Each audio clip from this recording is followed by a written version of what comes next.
All right. Shalom, Yasharel. To the bruised, scattered to the four corners, and giving all praises and honor to the great I am. All right, you know how we do? If you can hear me loud and clear, I want to make sure that I am super clear. Go ahead and put a one in that chat box. I'll wait for your response, and then we'll get it popping up in this joint. How y'all been doing, fam? Hope everybody's been doing well.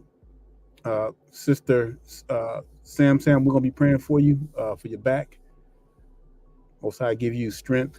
Make sure you get that checked out. Make sure you're doing some back exercises to help that as well. So keep our sister in your prayers on that. All right, everybody can hear me loud and clear. That's what I'm talking about. All right, Yasharel. So again, we want to give a shout out to all the brews scattered to the four corners, and giving all praises and glory to the great I am. All right, this is a subject that I've kind of wanted to hit for a while. I'm going to do more of these in the near future, but you can see the title that says "Not all black folks were kinfolks." Now, I've been hearing some brews lately that have been saying that the natives are the indigenous Hebrew Israelites. Now, there's some issues with that because it's a false statement according to the scriptures. Now, I'm going to break it down to you, and I'm going to show you that it is impossible. It's impossible for to be for Hebrew Israelites to be indigenous in the lands of their captors. It's impossible. You cannot do it. All right, cannot be done.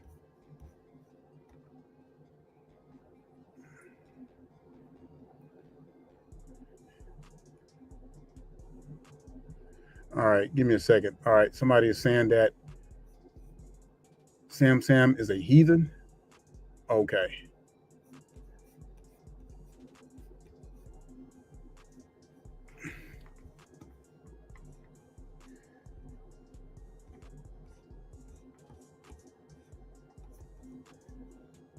All right, you know, block that right there.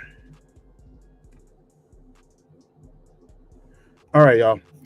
Yeah, so apparently there was a heathen on the line there. So thanks, brother Aton, for pointing that out. All right, so let's get back to it. Hey, so there's a lot of brews. Or whether I'm not gonna say there's a lot, but there's some brews out there that are saying that the natives, the indigenous Native Americans are Hebrew or were Hebrew Israelites. That is false. All right, I'm going to show you from the scriptures because Hebrew Israelites cannot be native to the indigenous to the lands of their captives. There's a reason why the Almighty scattered his people from out the promised land that we were supposed to be, that we were indigenous to. All right. So let's just go forward here. All right. Let's go to Genesis. We're going to go to Genesis. And let's look at Genesis 9:18. Hey, if I start going out, just let me know. All right. Let me know. Because I can only see through the comments.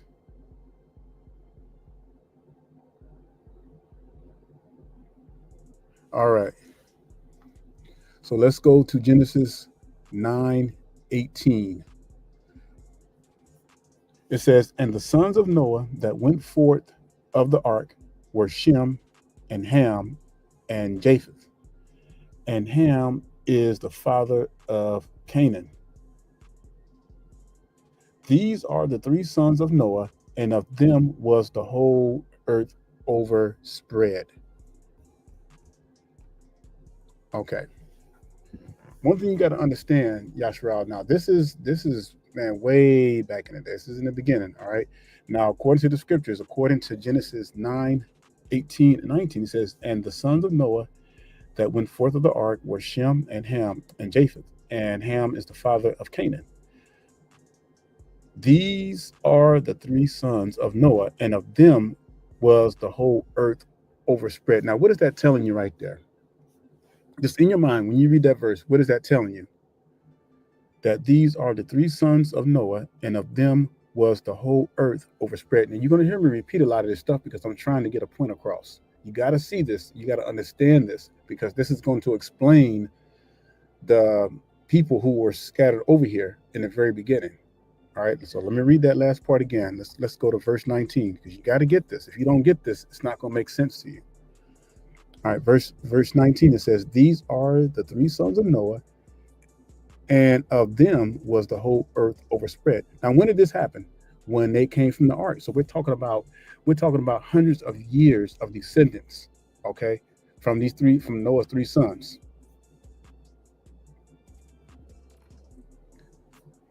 Now, when it said that these three sons are the three sons of Noah, and of them was the whole earth overspread, it's not just talking about America. It's not just talking about South America. It's talking about the whole earth, all right?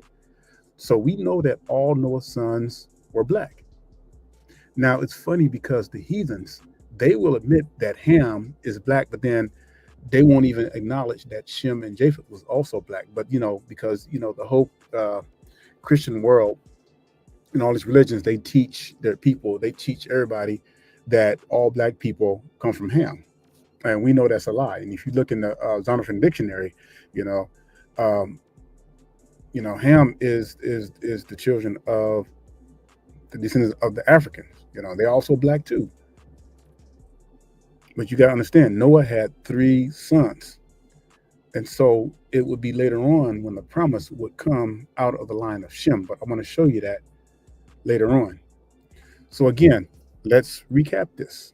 All right, now this is shortly after the flood, after the waters receded. Noah and his three sons came from the ark, and over past hundreds of years, guess what? They've overspread the whole earth. So what does that mean? That means that you're going to have a mixture of Shem, Ham, and Japheth spread to the four corners of the earth. Black people, so-called black people. All right. And this is why when you look at, if you see this image here I'm showing you, these are Asiatic people back from the day. I mean, you got to understand the whole world was black. So these people had these features, but you're not gonna see nothing like this taught in schools. You're not gonna see anything taught like this in the history books. Why? Because they don't want you to know that at one time the whole world, I mean the whole earth, everybody on the earth were black people. All right.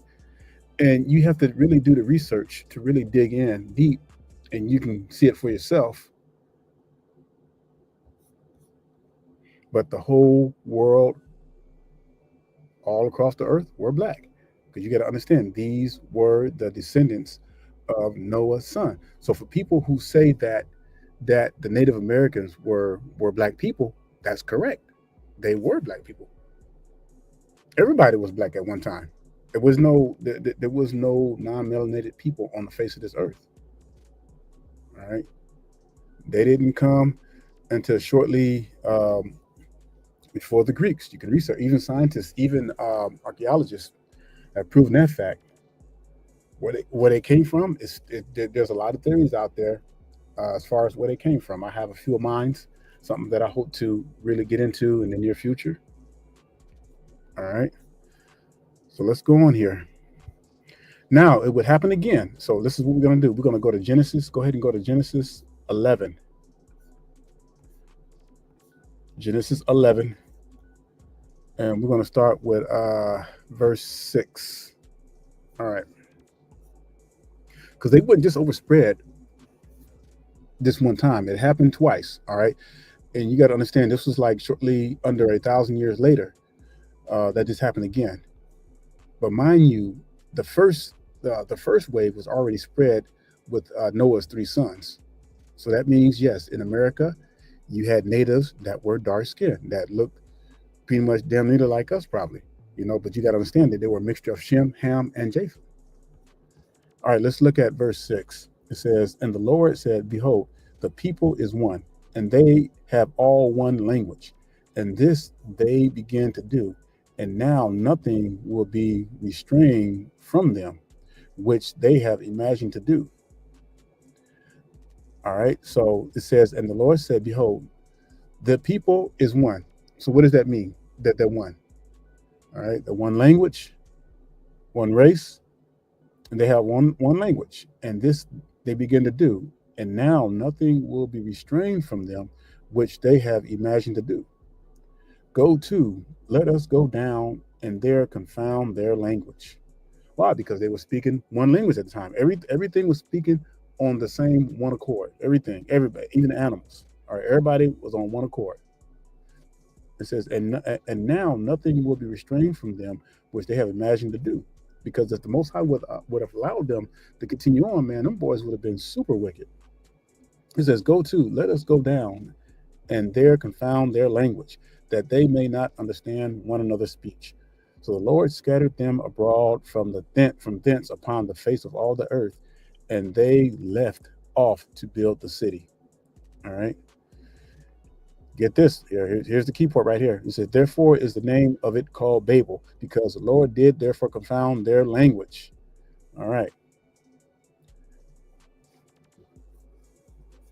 So again, they were scattered to the four corners of the earth. All right. And let's look at 4 right quick. Let me highlight 4. And it says, and they said, go to, let us build a city and a tower whose top may reach unto the heavens, and let us make us a name, lest we be scattered abroad upon the face of the whole earth. And that's exactly what happened when they did, because they were rebelling against the Most High, and they were trying to build a tower that reached to the heavens. They were trying to get to the Most High. They can't do that. What makes them think that they can do that? All right. And let's look at verse 8 again. It says, so the Lord scattered them abroad from thence upon the face of all the earth, and they left off to build the city. So this happened again. Now, mind you, still so-called black people, dark skin to brown to dark skinned people, rescattered again. Here's the second wave. All right. And this is why it's no surprise when you see the old ancient pictures of natives, whether they be in America, South America, Asia, and all different places, they all have black features. That's because this is a result of the scattering that happened. Now you're probably asking now, okay, where does Israel fit in all of this? How do we distinguish ourselves from these people? All right, even though they were scattered to the four corners, you have some Shem that was here in America before Abraham's time. You have some Hamites that was here before Abraham's time. You had some Japheth that was here before Abraham's time. All right. You got to understand the whole big picture and how the Most High preserves his seed and how he does things. But if you're not keeping the laws of the Most High and you're not studying, you're not going to get it. It's going to go right over your head. And that's why so many of our people are being led wrong, because they're listening to these other podcasts of people telling them, oh yeah, man, the Native Americans were the Hebrew Israelites. What does that say that in the scriptures? That's a lie. You mean to tell me that the Hebrew Israelites are indigenous to the land of their captives? That don't make sense.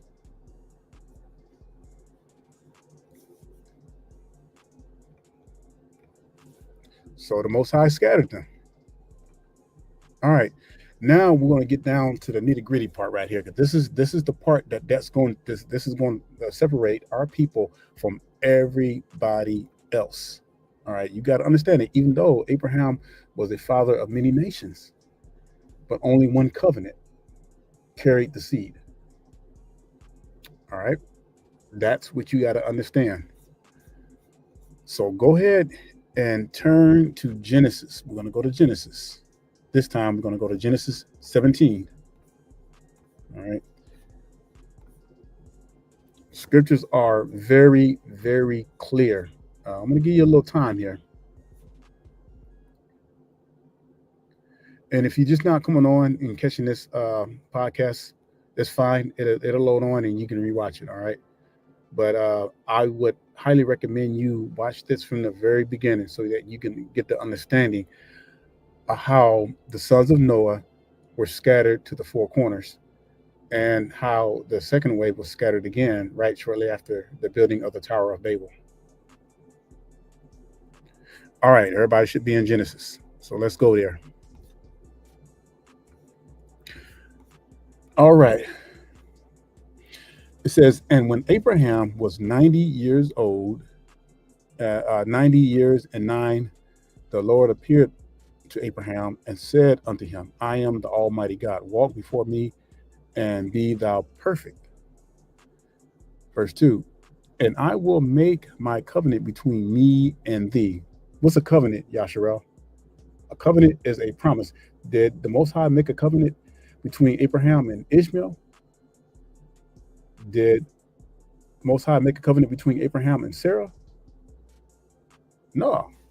It says, and I will make a covenant between me and thee and will multiply thee exceedingly. All right. And Abraham fell on his face, and God talked with him, saying, as for me, behold, my covenant is with thee, and thou shalt be a father of many nations. All right. Now, some of you say, well, what about Ishmael? You know, Ishmael was made a great nation, just like the scripture says, you know, and said he would be a wild man. But the promise, the covenant was not made with Ishmael. All right. Ishmael's descendants, his seed is not the promised people, not the chosen people. All right. That would later come through Isaac and Jacob, then the 12 tribes. All right. It says, and Abraham fell on his face, and God talked with him, saying, as for me, behold, my covenant is with thee, and thou shalt be a father of many nations. Neither shall thy name any more be called Abraham, but thy name shall be Abraham. For a father of many nations have I made thee. All right. And remember, when it's talking about a nation as well, too, we're talking about each tribe is a nation. So the 12 tribes make up 12 nations of Israel. And it says, and I will make thee exceedingly fruitful, and I will make nations of thee, and kings shall come of thee. When did we start having kings, Yasharel? It was right after Saul and the boys are complaining. They wanted to be like they wanted to be like the other nations. So the Most High says, okay, well, if we're gonna make you, if you want to be a king, that means that you got to choose a brethren of your own. All right, you can't be choosing no mamzeers. You can't be choosing no heathens to be sitting on the throne. They got to be of your own people. All right.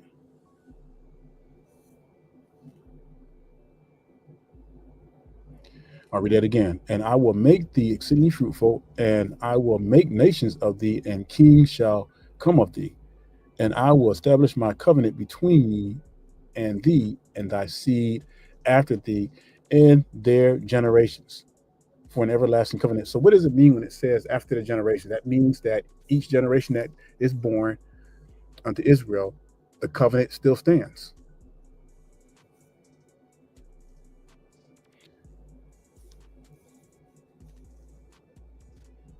Read that again. And I will establish my covenant between me and thee and thy seed after thee in their generations for an everlasting covenant, to be a God unto thee and to thy seed after thee. All right. Now here's where it gets really interesting. All right. And it says, and I will give unto thee and to thy what? And to thy seed. And read that again. And I will give unto thee and to thy seed after thee the land wherein thou art a stranger, because you know Abraham was wandering. And remember, Canaan was occupied by Ham at the time until we drove them out. That's why Most High says, drive them boys out, drive them all out. This is all the land of Canaan for an everlasting possession. And remember, that was the land that was flowing with milk and honey. And I will be their God. Let me read verse 8 again, because you got it. This is the separating part right here. So when people are saying that the Hebrew Israelites are Native Americans, what they're saying is that we are indigenous to the lands of our captors. That is not true. America is not the Holy Land. It is not your home. Those not your people. Just because they're black and got similar features doesn't mean that they're your people. I wish our people would stop with the foolishness. Let me read verse 8 again. And it says, "And I will give unto thee and to thy seed after thee the land wherein thou art a stranger." And all, it didn't say some. Do y'all see some, y'all? Do y'all see some in there? It says all the land of Canaan. It didn't say a third. It didn't say a fourth. It didn't say half. It says all the land of Canaan for an everlasting possession. What does an everlasting possession mean?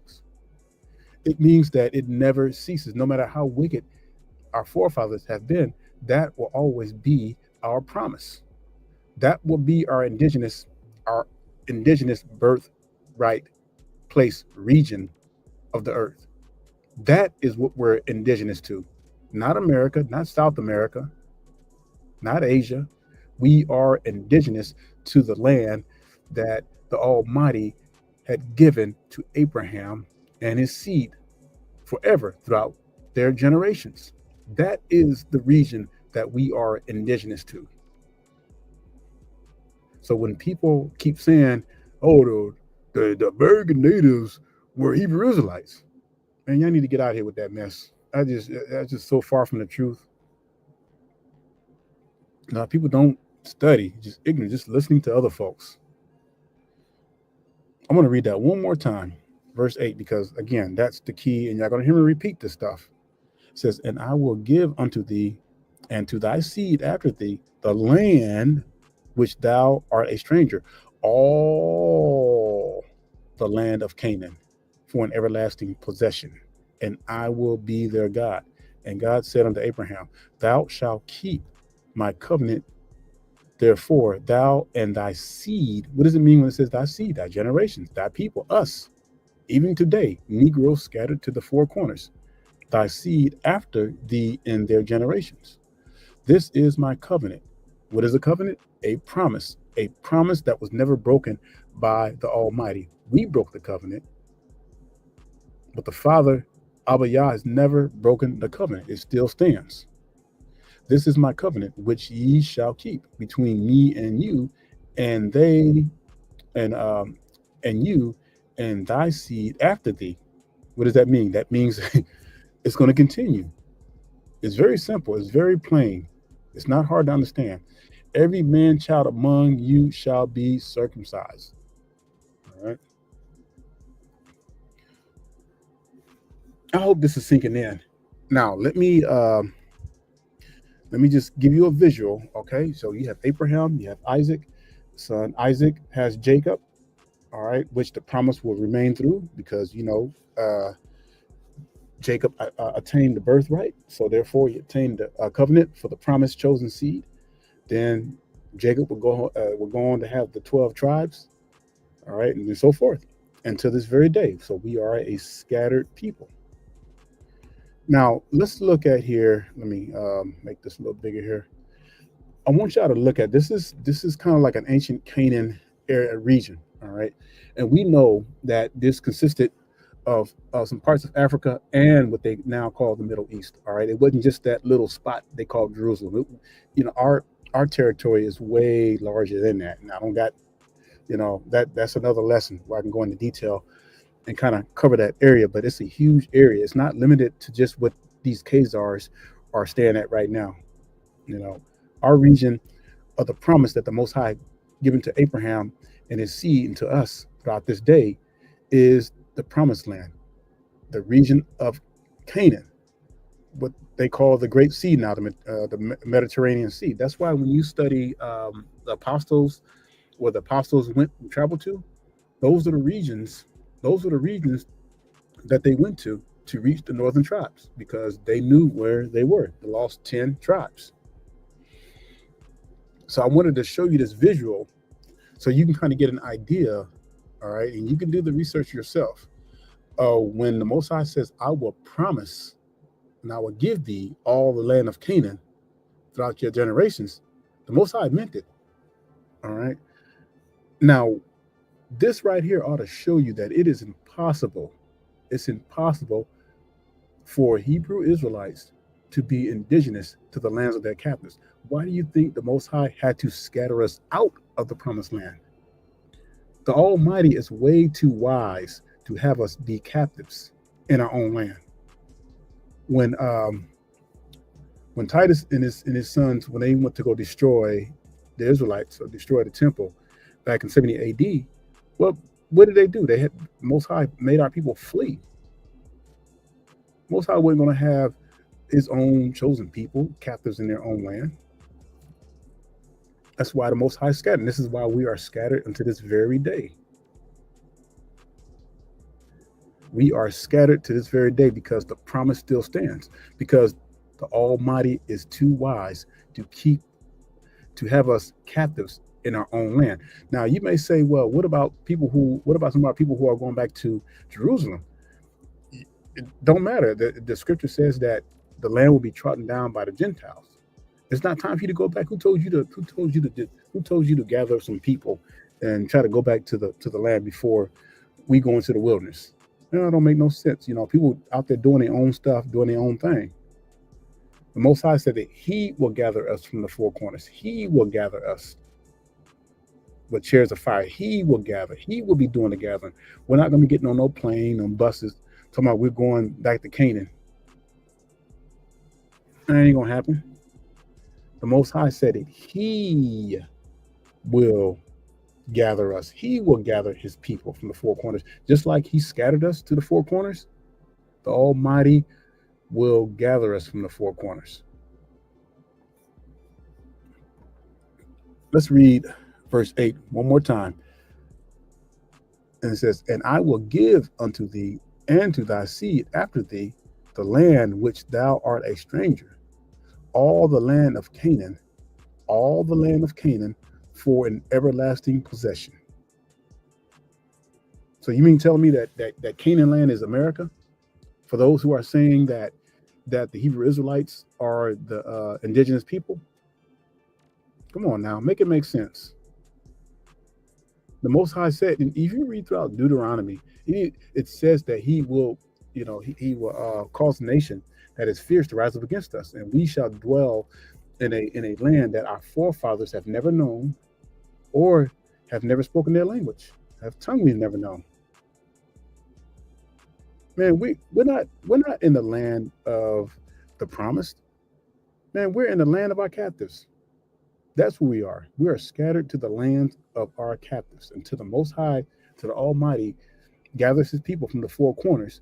We will always be captives in the land. We'll always be prisoners in the land of our captives. That's why your name, your last name, you have European last names. All right. If you live in South America, you got Spanish last names, because those people enslaved our forefathers. France, you got people that look like Israel, look just like us, but they got French names. That's because that's who owned their ancestors. That was the land of the captives. So it was custom. That's why when Babylon took our people captive, it was custom for Nebuchadnezzar and on forward to name the children of Israel after their customs, after the land of their country, all right, their region.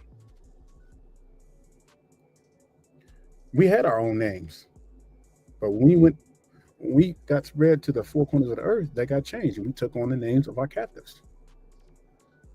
So I really pray that this opens up some wisdom for you. So when people are trying to say that the American natives were Hebrew Israelite, that's a damn lie. That's not in the scriptures. And I just showed you from scriptures the reason that the Most High promised our true indigenous area. All right, let me pull that up again. This is our true indigenous. Now, if somebody says that, hey, okay, Hebrew Israelites are indigenous to this region. Okay, yeah, I can believe you, because that's what the scripture says. This is what we are indigenous to. We are not indigenous to the lands of our captives. Everywhere that Israel is spread to the four corners, we are captives. That is not our indigenous land. What you're seeing here is the indigenous region, or I should say, the regions that was promised all of Canaan. And this is more than this. This is just I'm just showing you. I'm just giving you a small clip. All right. We had a lot of space, y'all. It's huge. So always remember that when people are saying that, oh yeah, the Hebrew Israelites were Native Americans. That's not true. Because now, even though those boys were scattered over here, way before Abraham came on the scene. Why do you think the Most High allowed all these American natives to get wiped out? Why do you think that? He was making way for the promise, for the scattered, for true Israel. See, you cannot wipe our seed line. Our seed line is gonna last forever. Now our seed line may decrease because of wickedness, but the Most High promised in His Word, Jeremiah, that our seed will last forever, forever. I know that's a little mouthful, Yasharel, but I tend to do more of these in the future. All right, and for those of you and that are on here on this live, keep on doing that work. And good looking earlier, you all. So hey, spread this message. All right, but this is for you to study. It's easy. It's not hard at all. All right, but this was something that I just wanted to do. The Spirit was hitting me because I've been hearing Bruce lately talking about Native American the Native Americans are the Hebrew Israelites. Where y'all getting that from? Yeah.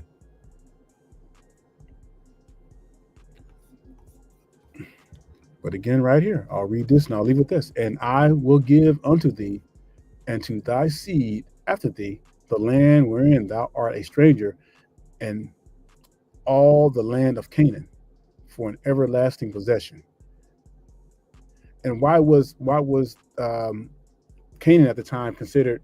Why was Abraham considered a stranger in that land? Because the people that we drove out was occupying it at the time, and when we drove them out, then that was our region. That's what we occupied. All right. Oh, we didn't ask them nicely. Hey, boys, can you just leave Canaan? No. The Most High, we went in there. Our forefathers went in there and drove them out. It was just a shame that our people didn't listen to the Most High and drive all of them out because they didn't. They were supposed to drive all of them out, and that's why we ended up going into captivity. Because hundreds of years later, guess what? The Babylonians rose up and they put us in captive. But we're gonna learn. We're gonna learn one day. But I tell you what, when the Most High sets up His kingdom, we're never going back to that mess again, because He is going to have a serious buck-proof kingdom. And I say buck-proof kingdom. Ain't nobody gonna be trying to buck, and if they do, they're gonna get handled. They're gonna get handled ASAP. So I pray that this was a little eye opener for you, Yasharel, and I want to bid you a hearty shalom and stay strong. See you next time.